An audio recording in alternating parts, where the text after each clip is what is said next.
From the moment I could understand things, it was obvious. My older brother, Tommy, was the golden child, while I was just the afterthought. Nicole, make sure you're home by 3:30 to help your brother with his lunch, Mom would say nearly every morning before school. I was 12, he was 15, and apparently making his own sandwich was out of the question for our family's prodigy. But Mom, I want to join the art club after school, I'd plead, already knowing it was pointless. Your brother has football practice, she'd say with that final look, as if my voice barely registered. He needs proper nutrition, you know how important that is for him. Meanwhile, Tommy would be sprawled on the couch, tapping away on his latest iPhone, a birthday gift that made my hand-me-down flip phone feel like a relic. Yeah, Nikki, he'd smirk, not even glancing up. Be a good sister. Dad wasn't much different. Nicole, this is good practice for when you're a wife, he'd tell me, as though taking care of Tommy was the pinnacle of my aspirations. A woman needs to know how to take care of her family. Day after day, I'd rush home from school, throw together whatever Tommy wanted, iron his clothes for the next day, and try to cram in my homework. While I was buried in chores, Tommy would be off at one of his countless activities: football, debate club, computer programming. Mom and Dad made sure he had every opportunity they could dream up. The only person who seemed to truly see me was Grandma Rose. Her old Victorian house across town became my sanctuary. Whenever I could, I'd bike over there, racing through the tree-lined streets until her cozy wraparound porch came into view. There's my girl, she'd call from her garden, her silver hair glinting in the sunlight. In her house, there were no favorites, no golden children, just warmth, cookies, and love that didn't come with conditions. Her place was old and a little worn, with creaky floorboards and peeling wallpaper, but every imperfect inch felt like home, and the way Grandma treated us was what made it special. Whether it was Christmas, a birthday, or just a regular weekend, she made sure Tommy and I got the same treatment, the same thoughtful gifts, the same loving hugs. It drove Tommy absolutely crazy. One day, it all boiled over. It was Tommy's 16th birthday, and Grandma had gotten us both new tablets, identical high-quality ones. Tommy looked at his and exploded. Are you kidding me? He yelled, his face red with anger. Nicole gets the exact same thing as me on my birthday. Grandma sat calmly in her armchair, hands folded. Tommy dear, I love you both equally. That's not fair, he was practically shouting. Mom and Dad give me better stuff because they know I deserve it. I'm the one with the grades, the sports achievements, the future. Nicole just exists. I felt stung, but Grandma didn't even flinch. She stood up, somehow towering over him. Thomas Michael Parker, she said, her voice calm, sharp as a knife. You will not speak about your sister that way in my house or anywhere else. Tommy stormed out, slamming the front door so hard that Grandma's china teacups rattled. I thought that was the end of it, but the next day, Grandma showed up at our house, unannounced. I listened from the top of the stairs as she confronted my parents. Her voice was low but firm. The way you're raising these children is unacceptable, she said. The favoritism needs to stop. Mom tried to argue, we're doing what's best for both of them. Grandma's voice was cold. Is that what you call it? Well, if you want my financial support for their upbringing, things need to change. I could hardly believe what I was hearing. Later that night, I overheard my parents talking. We can't afford to lose her money, Mom whispered. We need it for Tommy's college fund. I know, Dad sighed. We'll have to play along, give Nicole some things too, keep her happy. Within a week, everything changed. I was finally enrolled in the piano lessons I'd begged for since I was 10. A new iPhone appeared on my nightstand, and my parents even started asking about my day. But it all felt hollow. The next time I saw Grandma, she was in her garden, tending to her roses. She looked at me with a knowing smile. You know, dear, she said, clippers in hand, I get detailed reports of how every penny of my support is spent. Your parents seem to be making much better choices lately, don't you think? It was a strange, bittersweet feeling, realizing that my parents' affection came with strings attached. They ask about my day, attend my school events, and buy me things, but I knew their hearts weren't in it. Their eyes still lit up in a different way when Tommy walked into the room. Eventually, I learned to accept it. At least now, I didn't have to spend every afternoon as Tommy's personal maid. When Tommy graduated high school and got into a university 3 hours away, it was like he'd won the Nobel Prize. Mom and Dad threw a huge party, inviting everyone they knew. Grandma Rose sat in the corner, watching with that knowing look in her eyes. For the first few months, family dinners were filled with tales of Tommy's college life, his professors, his bright future. Then one day, Dad came home waving an official-looking letter, his face purple with rage. Tommy was on academic probation at risk of expulsion.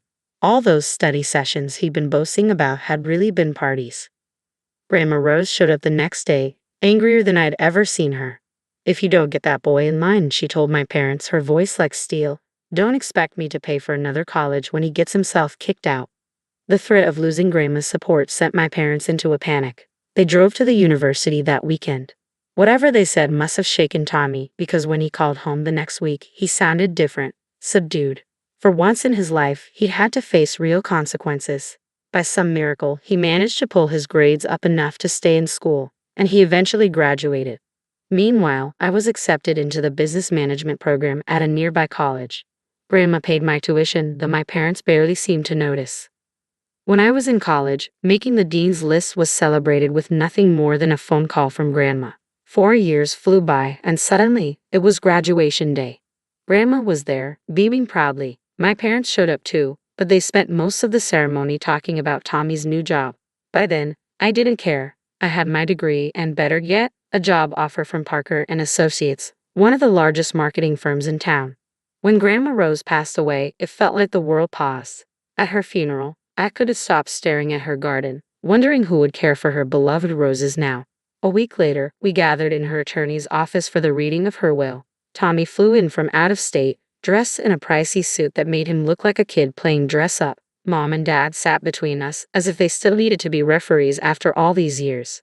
Mrs. Rose Parker's estate, the attorney began, is to be divided between her 2 grandchildren, Nicole and Thomas Parker. The division is to be decided by their own choice. One will receive the house and the other $500,000. The first choice goes to Thomas as the elder grandchild. Tommy actually laughed. "Is this a joke?" He looked around the room. "You really think I'd want that musty old house? I'll take the money. I've got big plans. I'm going to start my own business, show everyone what I can do. Nicole can have the house with all its weird smells and creaky floors." My heart raced. Grandma's house, my sanctuary all these years. "I'll take it," I said quietly but firmly. The next few years were a whirlwind of hard work and determination. I threw myself into my role at Parker and Associates, breaking sales records and eventually getting promoted to head of sales. Every salary increase went into renovating Grandma's house. I preserved its character while modernizing it, new wiring, new plumbing, and a state-of-the-art kitchen that still felt like it belonged in a Victorian home. I spent weekends learning everything I could about roses, keeping Grandma's garden alive.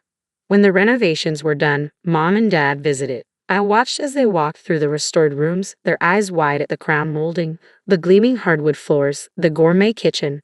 "This is incredible," Mom murmured, running her hand along the marble countertop. Dad nodded, then sighed. "It's a shame Tommy didn't take the house. This would have been perfect for him and his new wife." There it was. Some things never change. Speaking of which, Mom added with forced casualness, "Have you heard from your brother lately?" I hadn't. None of us had been invited to his wedding 6 months ago. He'd married in his wife's hometown, surrounded by her family and friends. Mom had shown me photos she found on Facebook. Tommy in a tux, his new wife Rebecca beaming in designer white.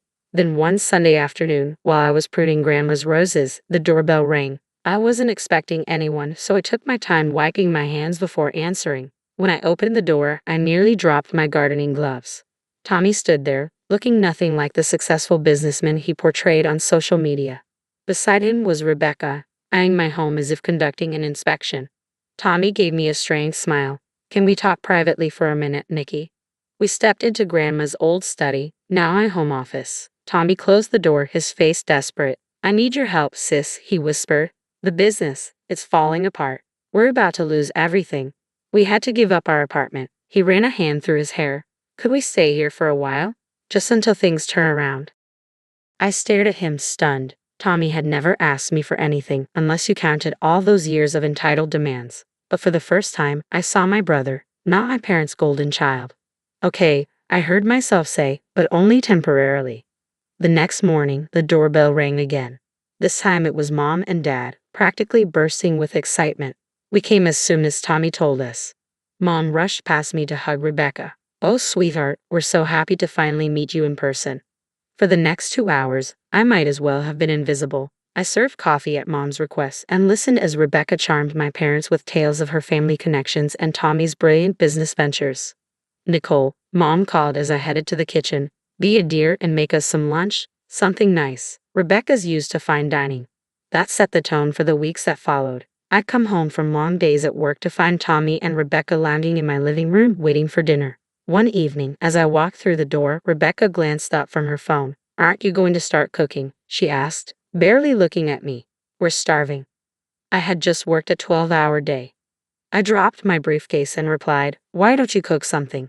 Rebecca's head snapped up, her eyes narrowing. "Excuse me, you should be grateful we let you stay here at all. The least you could do is cook decent meals."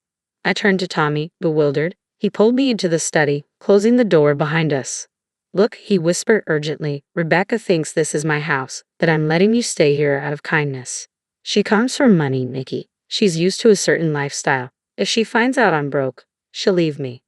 I stared at my brother, once so proud, now reduced to begging me to lie to his wife.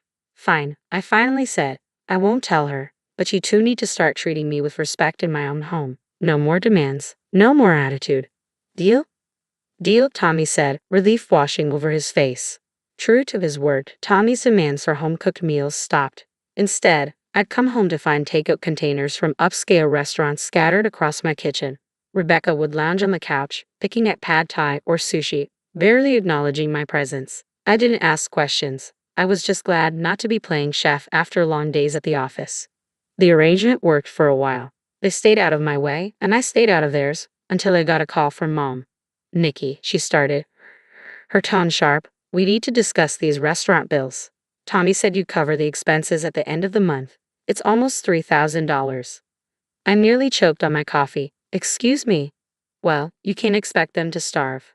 Tawny told us you agreed to handle their food expenses while they're going through a rough patch. I've been putting it all on my credit card. I'll text you the account details for the transfer."